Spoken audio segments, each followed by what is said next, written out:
О,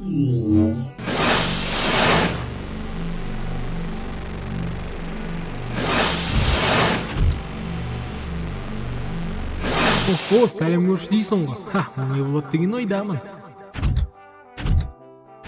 Вау, терминатор! Техноактивті реттегіш компанияның Тарк іске қосылды. Ойын туралы ақпарат білгіңіз келе ме? Әрине, Тарк.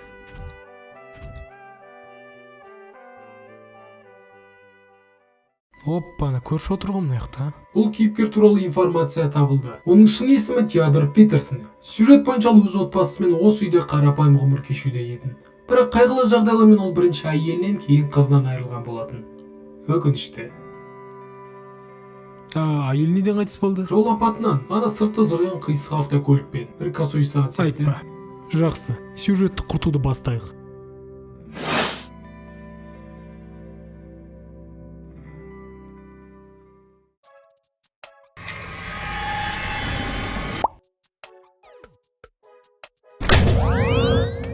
Мырза, сіз не істейін деп жатсыз? Жай, автокөлікті істен шығарайын деп отырмын. Не болды?